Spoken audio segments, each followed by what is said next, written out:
नमस्ते, मैं पल्लवी पाटणकर। मनोवेद में आप सभी का बहुत स्वागत है। आज हम बात करने वाले हैं पॉजिटिव एफर्मेशंस के बारे में। पॉजिटिव एफर्मेशंस आपने अभी तक बहुत सुनी होगी या उसके बारे में पढ़ा होगा, आपने कोशिश भी की होगी। लेकिन पॉजिटिव एफर्मेशंस लॉजिकल अगर है या फिर रियलिटी से जुड़े हुए हैं तभी वो बेनिफिट देते हैं। आपने उसको समझा नहीं है ठीक से, उसकी डेप्थ को जाना नहीं है और सिर्फ आप उसको माइंड में दोहरा रहे हैं, तो शायद उससे बेनिफिट आपको नहीं मिलेगा। इसीलिए मैं कुछ 5 एफर्मेशंस आपके साथ शेयर करूंगी जो अक्सर मैं अपने क्लाइंट्स को देती हूँ, जिसका लॉजिक भी मैं हमेशा एक्सप्लेन करती हूँ। तो सबसे पहला थॉट है कि I accept my negative thoughts and I release all the negative thoughts about past and future. अब आपको सुन के ऐसा लगा होगा इतना बड़ा एफर्मेशन कैसे, लेकिन ज़रा रुको, हम इसको समझ के लेते हैं, फिर आपको वो आसान लगेगा। और ज़रूरी नहीं है कि आप उसको किसी एक लैंग्वेज में यूज़ करो, मतलब आपको जो लैंग्वेज कंफर्टेबल है आप उसमें उसको बोल सकते हैं।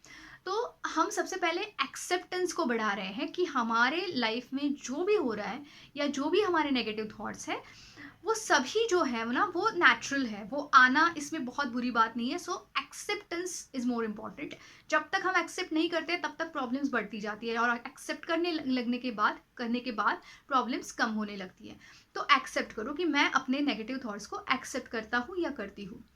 अब उसके बाद हम अपने आप को ये बोल रहे हैं कि ये थॉट्स जो है ये मुझे कोई भी हेल्प नहीं कर रहे हैं, मतलब आगे जाने के लिए ना तो मुझे इसकी मदद मिल रही है, ना तो कोई उसका फ़ायदा हो रहा है। तो ये थॉट्स मेरे लिए क्या है, अनहेल्पफुल है, अनहेल्दी है, इससे मेरी हेल्थ के ऊपर असर होता है। तो ये अनहेल्दी है, इसीलिए मैं उसको रिलीज कर रहा हूँ। तो ये हुआ हमारा पहला एफर्मेशन। हमारा सेकंड एफर्मेशन ये है कि I have inherent capacity to deal with all my problems. मेरी लाइफ की जो जो प्रॉब्लम्स है, जो जो समस्याएं हैं, उसको लड़ने की कुदरती ताकत मेरे अंदर है। अब इसका मतलब क्या है? आप बोलोगे कि नहीं, मुझे लगता है कि मैं अपने प्रॉब्लम से बाहर ही नहीं निकल सकता, ये बहुत ज़्यादा सब कुछ हो रहा है, मैं नहीं टॉलरेट कर सकता। देखो, ये सारा जो है ना, ये आपके थॉट्स है। रियलिटी ये है कि कुदरत ने हम सभी के अंदर एक ताकत दी है। हुँ? जिससे देखो, ये प्रॉब्लम जब आपके लाइफ में नहीं थे, तब उसके पहले भी आपने कई सारे प्रॉब्लम्स को सॉल्व किया है, दूसरों की लाइफ के प्रॉब्लम्स को आपने भी सॉल्व किया है, मतलब आप उनको हेल्प की है। तो इसका मतलब ये है कि आपके अंदर भी एक कुदरती ताकत है जो हम सभी के अंदर होती है। तो हमें उसको जागरूक करना है, हमें अपने आप को बोलना है कि मेरे अंदर वो ताकत है और उस ताकत के ऊपर मैं विश्वास रखता हूँ। तो अब हमारा थर्ड जो पॉजिटिव एफर्मेशन है वो ये है कि आई स्टे इन प्रेजेंट। अब आप बोलोगे कि नहीं, मैं प्रेजेंट में तो हूँ नहीं, या तो मैं पास्ट के बारे में सोचता हूँ, फ्यूचर के बारे में सोचता हूँ। बिल्कुल सही है, लेकिन इसलिए तो हमने पहले जो 2 अफर्मेशंस दिए हैं वो यही दिए हैं कि हम उस थॉट को रिलीज करते हैं। जब उन थॉट्स को हम रिलीज करना सीख जाते हैं, अब ये एक दिन में नहीं होगा, उसके लिए टाइम लगेगा। तो जब हम वो सीख जाते हैं तो ये जो हम बोलते हैं कि आई स्टे इन प्रेजेंट, ये होने लगता है। तो जब आप प्रेजेंट में रहते हो, आपके अंदर और ताकत आ जाती है, आप बहुत ज़्यादा इमोशनली स्ट्रांग होने लगते हो। तो ये एफर्मेशन इसलिए यूज आपको करना है। हमारा फोर्थ जो पॉजिटिव एफर्मेशन है वो कंट्रोल के बारे में है। I focus on the things with in my control. मैं मेरे कंट्रोल में जो चीज़ें हैं उसके ऊपर फोकस करता हूँ या करती हूँ। और उसी एक सेंटेंस, उसको और एक ज़्यादा सेंटेंस उसमें कनेक्ट हो जाएगा, I let go the things beyond my control. जो चीज़ें मेरे कंट्रोल के बाहर है, मैं उसको मन से निकाल रहा हूँ। अब कंट्रोल के बाहर बहुत सारी चीज़ें होती है ना, जैसे कि कोई किसी ने क्या हमारे साथ सलूक किया, कैसे हमें ट्रीट किया, किसी ने हमें एक्सेप्ट किया, रिजेक्ट किया, किसी ने जो भी हमारे साथ इंसल्टिंग बिहेवियर किया होगा, या कोई नैसर्गिक आपत्ति आती है, कोई बीमारी किसी को हो जाती है, या कुछ इम्पॉर्टेंट जो चीज़ें हैं वो वर्क नहीं होती है, किसी चीज़ में फेलियर आ जाता है। बहुत सारी चीज़ें जो आपके कंट्रोल में नहीं होती है, लेकिन जब आप उसी के बारे में सोचते रहते हो ना, तो होता ये है कि जो चीज़ें कंट्रोल में हैं उसके ऊपर फोकस नहीं जाता।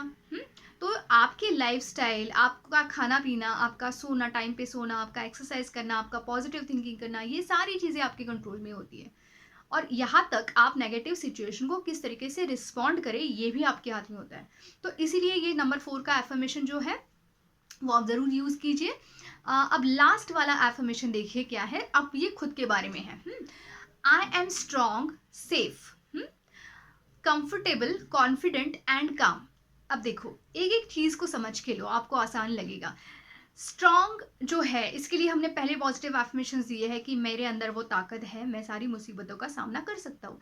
तो इसीलिए वो स्ट्रॉन्ग वाली फीलिंग आ जाएगी। सेफ वाली फीलिंग जो है ना, वो अब हमें अंदर से लानी है, क्योंकि हमारी लाइफ में अभी तक जो भी चल रहा है वो बहुत जो अच्छा चल रहा है, हाँ, जो जिससे आपको अभी तक फायदा हुआ है, या जो चीज़ें आपके लाइफ में प्रॉब्लम नहीं क्रिएट कर रही है, उन पे आप फोकस करोगे ना, तो आपको ये बात बिल्कुल समझ में आ जाएगी कि बहुत सारे लोगों के लाइफ में प्रॉब्लम्स है जो मेरी नहीं है, तो मैं उस एरियाज में मैं सेफ हूँ। कुछ भी हो सकता है, फाइनेंशियल लेवल पे हो सकता है, या फिर आपके रिलेशंस में हो सकता है, सोशल सपोर्ट में हो सकता है, कि वहाँ पे आप सेफ हो। तो जो जो चीज़ें अच्छी है, मैं सेफ हूँ। उसके बाद 3 सीज़ जो मैंने बताया कि कंफर्टेबल हूँ, मैं काम हूँ और कॉन्फिडेंट हूँ। ये भी अपने आप को बताते रहिए। देखिए, क्या है ना कि अभी प्रेज़ेंट पे अगर कुछ प्रॉब्लम चल रही है, तो शायद उससे ये फीलिंग आपको आती है कि नहीं बाबा, मैं तो अभी काम नहीं हूँ, मैं तो कॉन्फिडेंट नहीं हूँ, कम्फर्ट तो बिल्कुल नहीं है। लेकिन ये एक टेम्परेरी फीलिंग है, ये बात हमें समझ के लेनी है। इसके पहली वाली आपकी पर्सनैलिटी जो है, उसमें ये सारी चीज़ें थी, या फिर ये चीज़ें अंदर से हम ला सकते हैं खुद को बता के। तो बस ये एक लास्ट एफर्मेशन जो है, जो आपको बहुत ज़्यादा हेल्प करेगा। तो ये सारे पॉजिटिव एफर्मेशंस, मैंने आपको 5 पॉजिटिव एफर्मेशंस बताए हैं। आप इसे रोज़ लिख सकते हो, दिन में 3-4 बार। उसको ऐसे ही मन में कई बार दोहरा सकते हो। सबसे बेहतर तरीका ये होता है, सबसे इफ़ेक्टिव तरीका ये होता है कि जब आप उसको ब्रीदिंग एक्सरसाइज करते वक्त, जब अगर आप उसको बोलते हो सांस अंदर लेते वक्त, तो ये आपको अच्छे से बेनिफिट करता है। तो बस इसको कंसिस्टेंटली यूज़ करना चाहिए। ऐसा नहीं कि मैंने एक दिन किया और छोड़ दिया, या 4-5 दिन किया उसके बाद नहीं किया, तो फिर वर्क नहीं करेगा। अगर प्रॉब्लम्स जो आपकी बढ़ने में इतना समय लगा है, या फिर प्रॉब्लम्स की गहराई बहुत ज़्यादा है, तो आपको ट्रीटमेंट भी, अपना खुद का ट्रीटमेंट भी उसके लिए टाइम देके और रोज़ लगातार कोशिश करके उसको करना ज़रूरी है। तो मैं उम्मीद करती हूँ वीडियो आपको हेल्पफुल रहा होगा। आने वाले वीडियोज़ के नोटिफिकेशन के लिए चैनल को सब्सक्राइब कीजिए, वीडियोज़ को शेयर कीजिए। धन्यवाद।